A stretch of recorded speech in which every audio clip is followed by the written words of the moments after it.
Los Angeles Rams and the Indianapolis Colts. This thing has no real consensus. You can find a 1 in favor of the Rams. You can find a 1 in favor of the Colts. There's a whole bunch of pick'ems out there as well. Totals are sitting anywhere 45.5 to 46. Steven, what we've seen is a Colts team, two different versions, right? We got the Anthony Richardson version. We got the Gardner Minshew version. We just got the deal that Anthony Richardson has cleared concussion protocol, so he will be your starter for the Colts this week up against this Ram squad that has looked spunky, right? I mean, they've at times have looked at least halfway competent, at least on the offensive side of the ball. We get the word out of Indy that they are not going to change the game plan just because Anthony Richardson got the concussion. Do we believe that? We'll see. So that leads us back to what we were looking at heading into the season. What's his rushing prop? What's his anytime touchdown prop? How many what's his over under on carries? Like all these different things, because if they're not going to change the game plan, all those things are probably not priced appropriately, especially with him coming out of concussion. He's still the goal line back, right? Like this is a Cam Newton situation. So I think moving forward, anything plus money on an Anthony Richardson touchdown is probably a pretty decent wager there. Overall for the side on this game, I see a bit of a trenches mismatch, which led me to bet the Colts here. And I'd just say, get the best of the number. We're, basically hovering around a pick 'em. You can maybe get a 1 point either side here, depending on where you're shopping. But in terms of the trenches, when the Rams have the ball, we're in a situation now where they're down their left tackle. The backup left tackle last week against the Bengals, Zach Thomas, got beat like a drum. So now they're going to kick their guard, Joe Noteboom, out to tackle this week to try and be a little bit better. Problem is he's bottom 5 in pass blocking grade by PFF among players with at least 100 snaps this year as well. And if you go back to last year, he was not a good pass blocker either.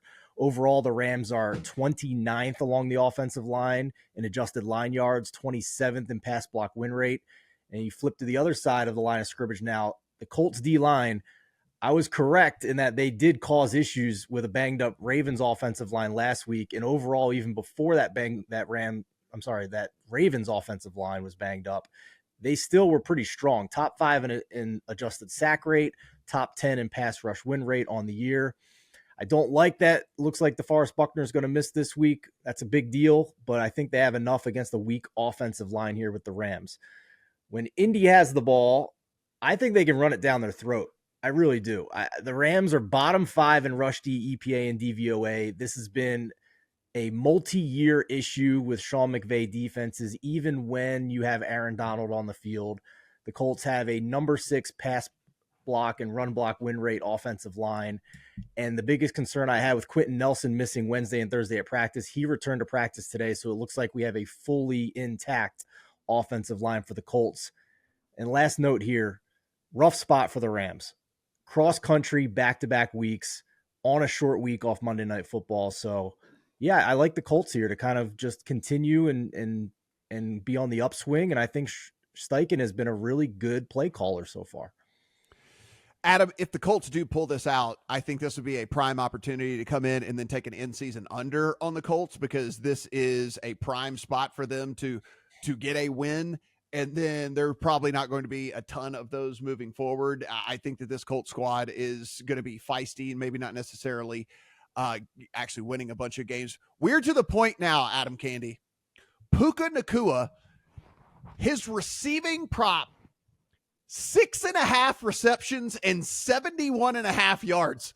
Puka Nacua, he to hit the over, it says 7 catches in the game. That is where we are at in 3 weeks with this guy. But I mean, that's Amon-Ra St. Brown numbers. Yes, it is. Last night was 6.5. Yeah, for Amon-Ra St. Brown. Last night was 6.5 for Amon-Ra St. Brown. So that is where we are at with Puka Nacua in all of this. What do you see here in Rams and Colts? Pass for me in terms of side or total. Too much to try to figure out in this game. There are no props up on Anthony Richardson right now other than anytime touchdown.